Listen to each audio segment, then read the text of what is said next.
At 35, she was the woman the world called fearless. Red carpets, talk shows, laughter timed to perfection. Every camera loved her, every silence frightened her. Beneath the glow of applause, one secret stayed untouched. She had never been with anyone. Not once, not ever. The waiting had started as a choice: purity, discipline, timing. Years later, it became a cage lined with expectation. Headlines named her bold. Inside, she felt small. Her body, loyal to the performance, learned to hide behind humor. Nights stretched long and airless, filled with the hum of a question she could not answer. What if the first time never feels like magic? Then came the pressure she mistook for readiness. A film about love, a producer's remark, an invitation she didn't decline. A man charming, practiced, distant. A hotel room dressed in golden light. She told herself this was adulthood arriving at last. But when it ended, she felt nothing. No pain, no joy, just a weightless disconnection. As if her body had stepped out of the scene without her. What happens when the moment you waited for all your life arrives and leaves you emptier than before? That night, staring at the ceiling, she realized the joke had turned. The woman who made millions laugh could no longer hide behind her own smile. In the quiet that followed, a different story began. One about returning to herself, learning the slow language of trust, and finding pleasure not in performance, but in presence. Fame had always been her armor. It began long before the red carpets and the interviews, back in childhood, where laughter became her survival code. She learned early that humor could soften judgment, that people forgive awkwardness when you make them smile. By the time she was 20, she had built a persona, bold, charming, endlessly confident. It worked so well that even she began to believe in it. But masks, when worn too long, start to graft themselves to the skin. Her days followed a rhythm of lights, schedules, and cameras. Mornings started with scripts and endorphins, evenings with public events. Every smile was rehearsed, every gesture filtered through a lifetime of self-control. Inside, a quiet exhaustion grew. She could fill arenas with laughter, yet go home to a silence so complete it hurt. The loneliness was not from absence of people. It was the absence of truth. Her assistant spoke of her discipline, how she never dated during production seasons. In truth, she avoided intimacy the way some avoid deep water. Even a kiss on screen required hours of internal negotiation. She told herself she was waiting for the right person, the right timing, the right story. Years turned into habit, habit into identity. By 35, the idea of waiting had become who she was. Still, her body whispered reminders. The tension in her neck, the numbness behind each smile, the way she woke at 2 a.m. feeling detached from her own reflection. Her mind said success. Her body said something was missing. There were attempts to bridge the distance. Therapy sessions she canceled, books about self-love left half-read, quiet promises to open up that dissolved once the cameras turned on. Each new project demanded transformation, but never the one she truly needed. Her audience adored the character she played, not realizing she lived inside the same performance off-screen. Behind closed doors, she rehearsed confidence like a monologue. "You're fine," she'd tell herself in the mirror, adjusting posture, softening expression. Yet something fragile lived under that surface. During photo shoots, when a photographer asked for a more sensual look, she froze. She could act seductive, but never feel it. That dissonance haunted her. the separation between appearance and sensation. Her team often joked that she was married to her career. In truth, she had wed silence. Not religious silence, but one built from fear. Fear of being seen too deeply, of disappointing the myth she'd become. Fame had turned her into a mirror reflecting everyone else's expectations. Inside that reflection, she no longer existed as a woman with desire, only as a brand with boundaries. Friends, well-meaning but unknowing, teased her for waiting too long. Some called her disciplined, others assumed trauma. She nodded politely at both, revealing nothing. To admit the truth that she had never experienced intimacy felt like confessing a failure. Her body wasn't a story she could make funny. The irony was brutal. She could speak openly about everything but herself. Every time she joked about relationships in interviews, laughter covered the tremor in her voice. It was easier to be witty than vulnerable. Yet with each passing year, the space between who she was and who she pretended to be widened until she could feel the echo inside. By the time the new film deal arrived, a romantic comedy centered on late bloomers, something inside her began to stir.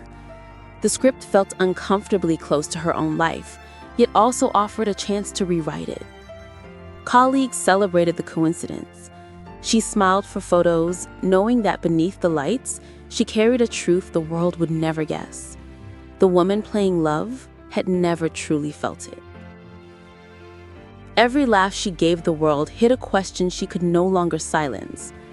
How much longer can someone pretend to be complete before the body demands to be heard? The confession began quietly, not as a public revelation, but as a whisper in the dark. It came one night, months before the film's premiere, when she couldn't sleep. Her mind replayed the same scene, the hotel room, the dim lamp, the polite smile of a man who didn't really see her.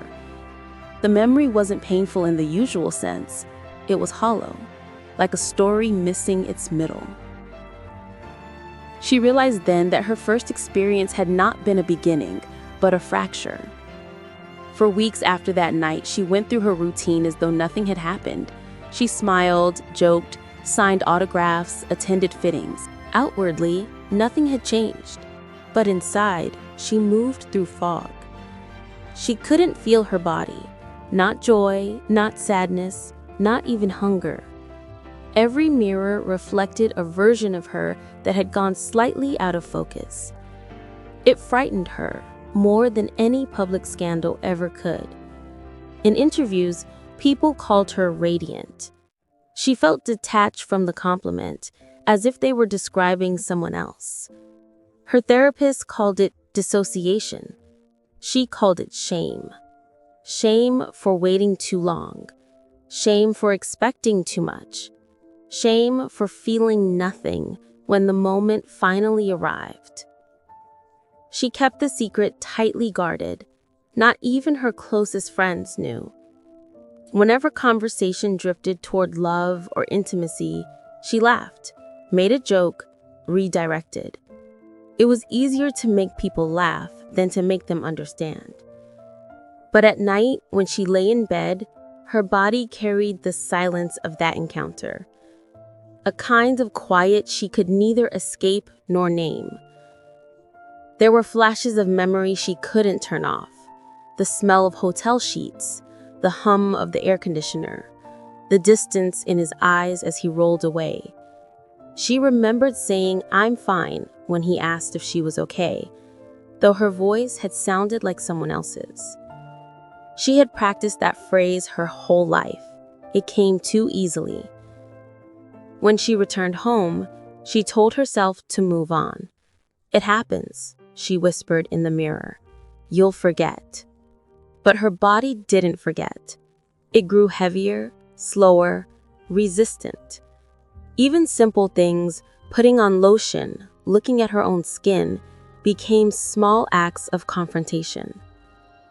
She realized that she had crossed an invisible line not into adulthood, but into disconnection. For years, she had associated intimacy with arrival, the final checkpoint of womanhood. Now, having reached it, she felt more unfinished than ever.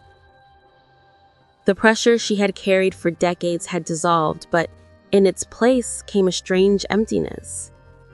No one had told her that losing one's virginity could feel like grief. She started avoiding romantic scenes in her own. Movies. When directors asked for chemistry, she delivered technique. The gestures were perfect, the angles flattering, but she felt like a stranger borrowing her own body for the camera. One scene in particular, where her character confessed her fears about being too late for love, cut too close. The line she delivered wasn't scripted. Sometimes I think I waited so long that I missed the part of myself that was supposed to feel. The crew called it powerful. She called it accidental truth. It wasn't until one late evening, while cleaning her kitchen after another sleepless night, that the real confession escaped. She whispered to no one, "I didn't feel anything." Saying it out loud broke something open. It was both a release and a reckoning.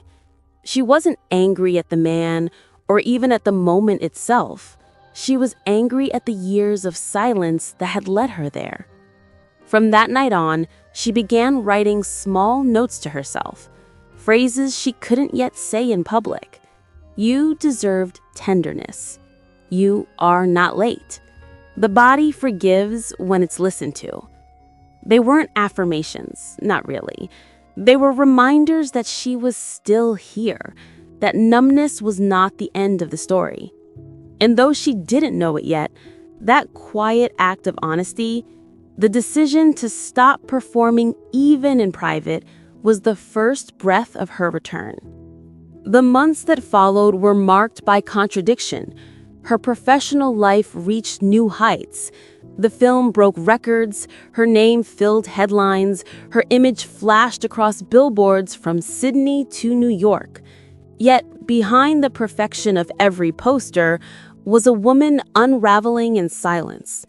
The dissonance between who she appeared to be and who she actually was became unbearable.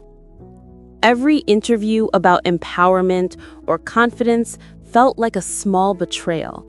She smiled through it, of course. Smiling had always been her first language. But inside, she felt the weight of her own performance pressing down harder each day. Sleep abandoned her completely.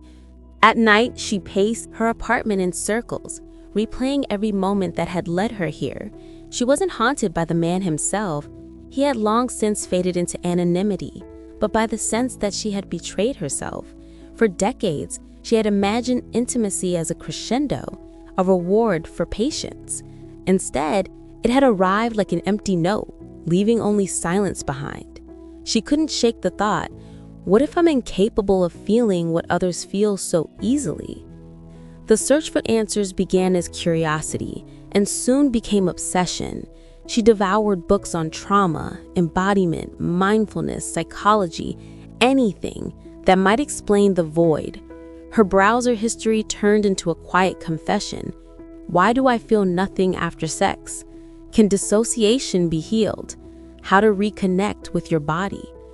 The words themselves felt forbidden, but typing them was the first time she had stopped pretending.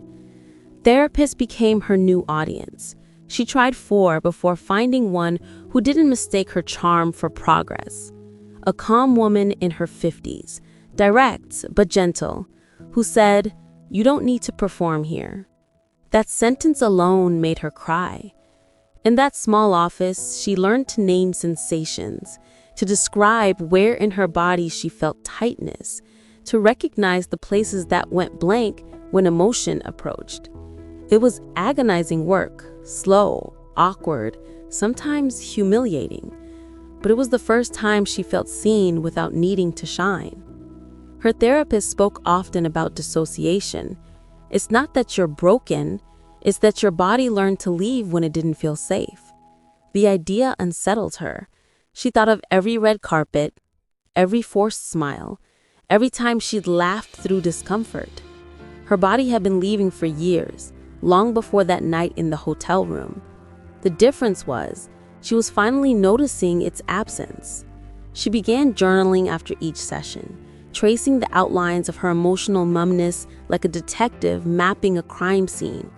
Some days the words flowed. Other days she stared at the page, hands trembling. She wrote about the gap between laughter and loneliness, about how applause could sound like love, but vanish the moment lights dimmed. Slowly, the writing became less about explanation and more about listening. The pages turned into a mirror where she could finally tell the truth. But healing, she discovered, was not a straight line.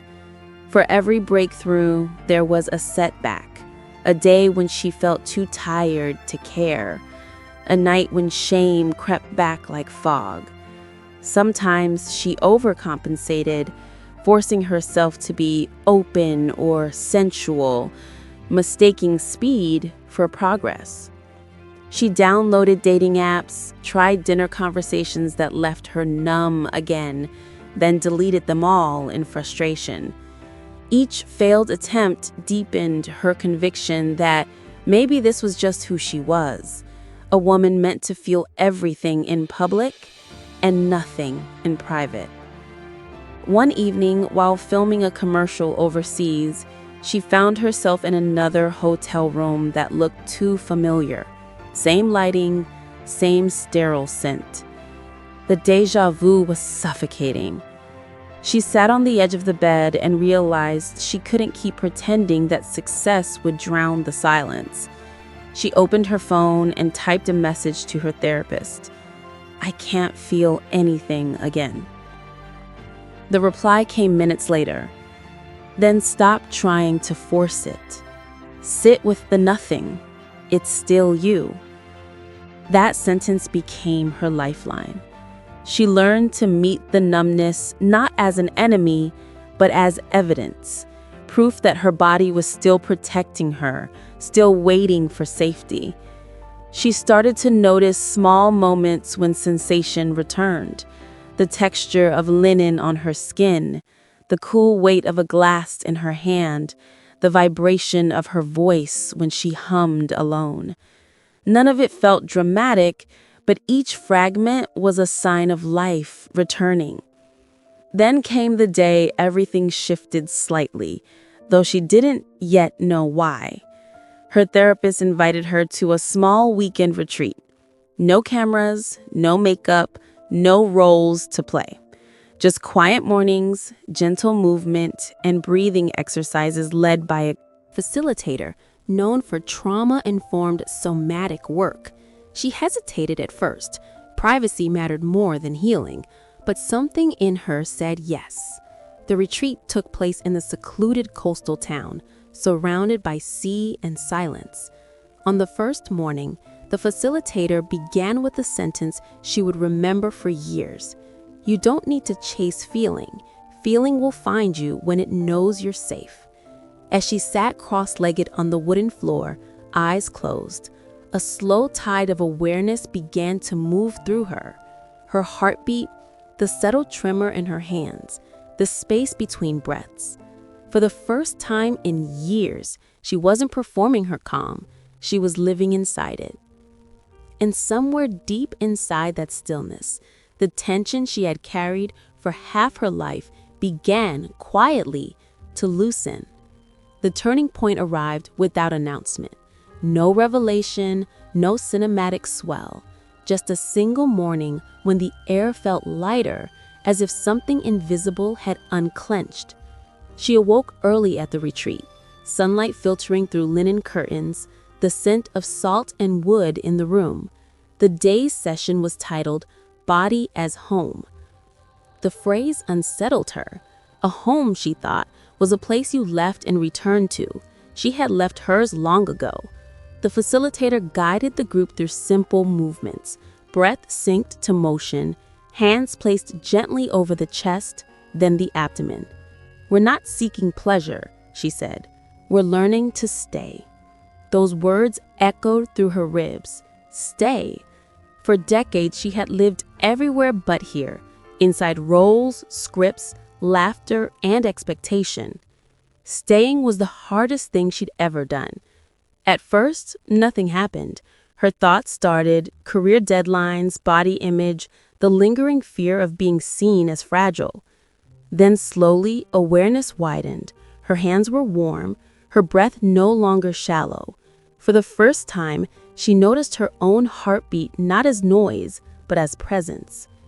The quiet in the room deepened until it felt like safety. A tear rolled down her cheek before she realized she was crying. It wasn't sadness. It was recognition. The kind that comes when you meet a part of yourself that has been waiting for years. She didn't wipe it away.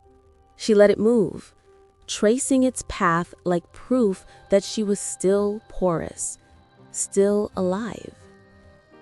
Later, during a private session, the facilitator asked, "What do you want to feel?" She opened her mouth, ready with practiced answers: peace, confidence, control. None of them felt right. Instead, she whispered, "Real." The woman nodded. "Then start with honesty. The body can't heal from what you keep pretending doesn't exist." Honesty became her compass. She stopped calling numbness fine. She stopped joking away discomfort. When her therapist asked how she felt, she answered, "Disconnected, but aware of it." That simple truth changed everything. Awareness, it turned out, was not a destination. It was the door. After the retreat, she returned home different in ways invisible to others. Her posture softened, her movements slowed. She no longer rushed to fill silence. She left her phone in another room during meals. She began noticing textures, soap bubbles, fabric against skin, the vibration of her voice when she hummed. These small sensations grounded her more deeply than any applause ever had. One evening, while unpacking, she found the journal she had abandoned months earlier. Its first pages were full of questions, the later ones full of self-blame.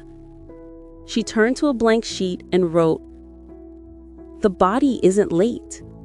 I just arrived." The sentence startled her with its simplicity. It was the first time she didn't sound like she was explaining something. She was witnessing it. As weeks passed, she realized that the emptiness she'd feared wasn't absence. It was space. Space for new memory, for new trust.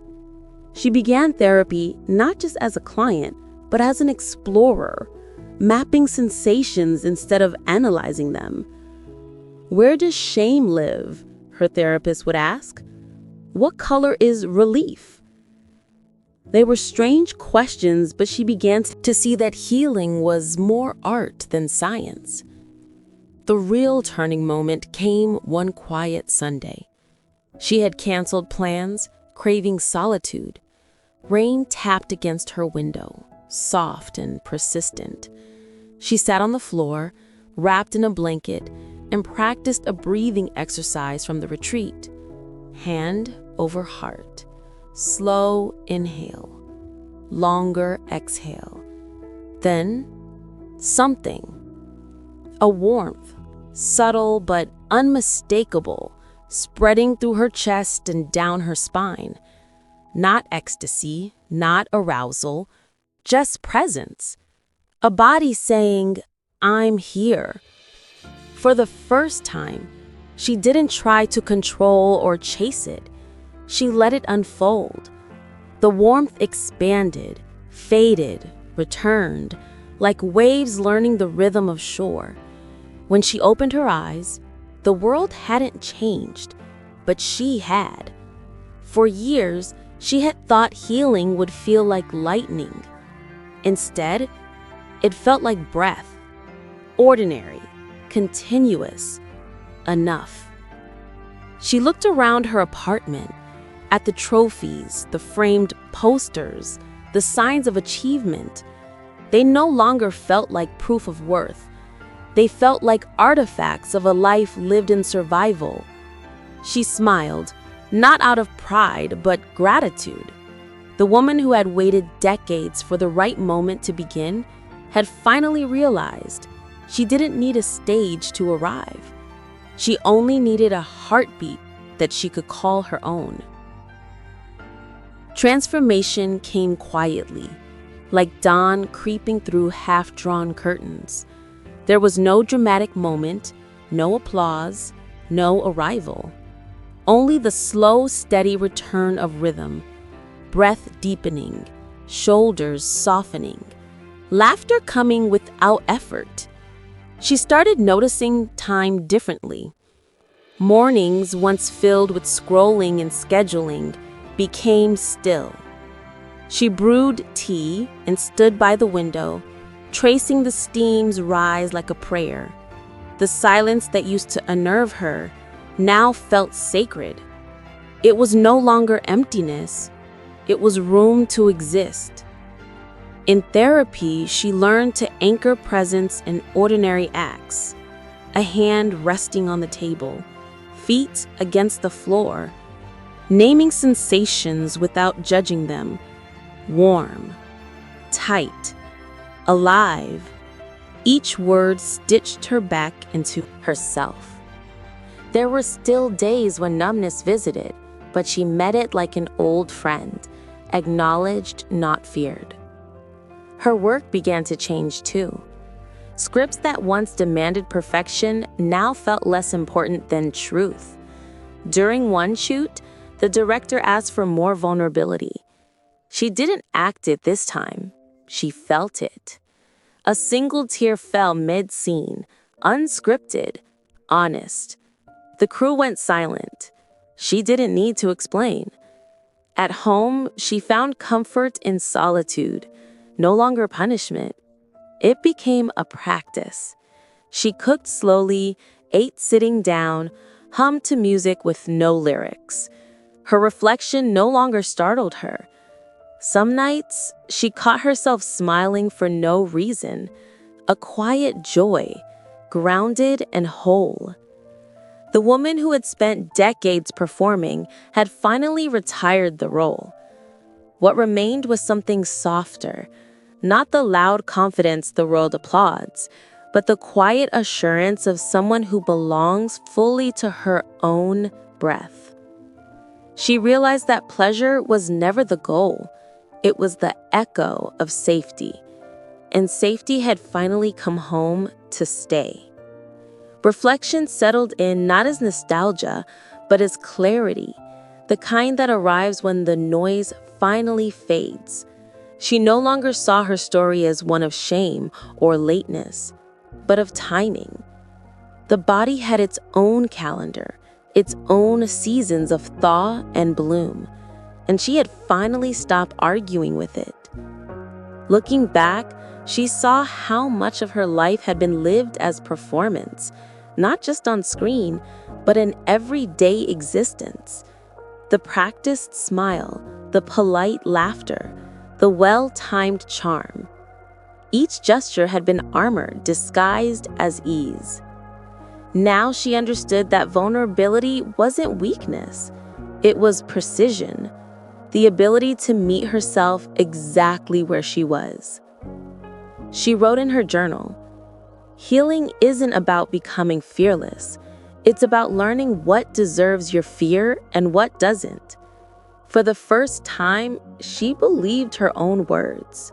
The therapy, the solitude, the stillness, they had not made her perfect. They had made her honest. She no longer sought fireworks to confirm her aliveness. The quiet pulse beneath her skin was enough. Sometimes she thought of that hotel room, the moment she'd mistaken for arrival. It no longer stung. It had been the beginning, not the failure. Without it, she would never have stopped to listen to the silence beneath the applause. If someone had asked what she'd learned, she would have said this: pleasure without presence is noise. Presence without judgment is peace. And in that peace, she found her return, not to who she was, but to who she had always been waiting to meet. In the months that followed, she lived with a new kind of rhythm, not faster, not slower, simply aligned. The world around her hadn't changed, but her relationship to it had. Airports, interviews, flashing cameras, they no longer pulled her off center. She carried her stillness with her like breath, quiet and constant. One evening, after a long shoot, she walked through the empty studio alone. The lights were dim, the air cool with silence. She paused in front of a mirror, the same kind she'd once avoided, and studied her reflection. There were no lines to hide, no stories to rewrite. The woman looking back at her wasn't flawless. She was present, and that presence felt like the most intimate luxury she had ever known. Later, at home, she opened a fresh journal.